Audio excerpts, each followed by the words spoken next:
A lot of people don't like my comedy. A lot of white people don't like my comedy. A lot of white people say this to me. Hey, Amir, get on stage, you make your jokes about white people, you say white people this, white people that. What if I did something like that, huh?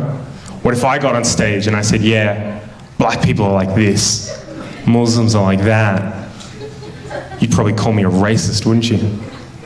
And I say, yeah, I would. Yeah, you should never do that. That's bad for your health.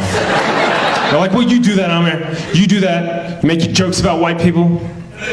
Don't you think that's a kind of racism? Don't you think that's dun dun dun reverse racism? I said, no, I don't think that's reverse racism. If you ask some black and brown people, they'll tell you flat out, there is no such thing as reverse racism. I don't agree with that. I think there is such a thing as reverse racism. I could be a reverse racist if I wanted to. All I would need would be a time machine, right?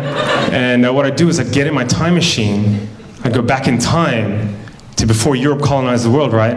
And I'd convince the leaders of Africa, Asia, the Middle East, Central and South America to invade and colonize Europe, right? Just occupy them, steal their land and resources.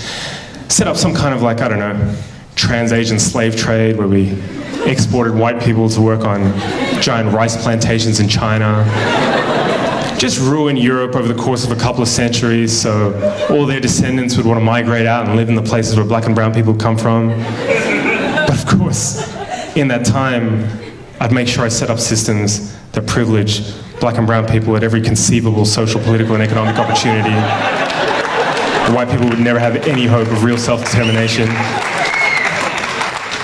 Just every couple of decades, make up some fake war as an excuse to go and bomb them back to the Stone Age and say it's for their own good because their culture's inferior, and then, just for kicks, subject white people to colored people's standards of beauty, so they end up hating the color of their own skin, eyes, and hair.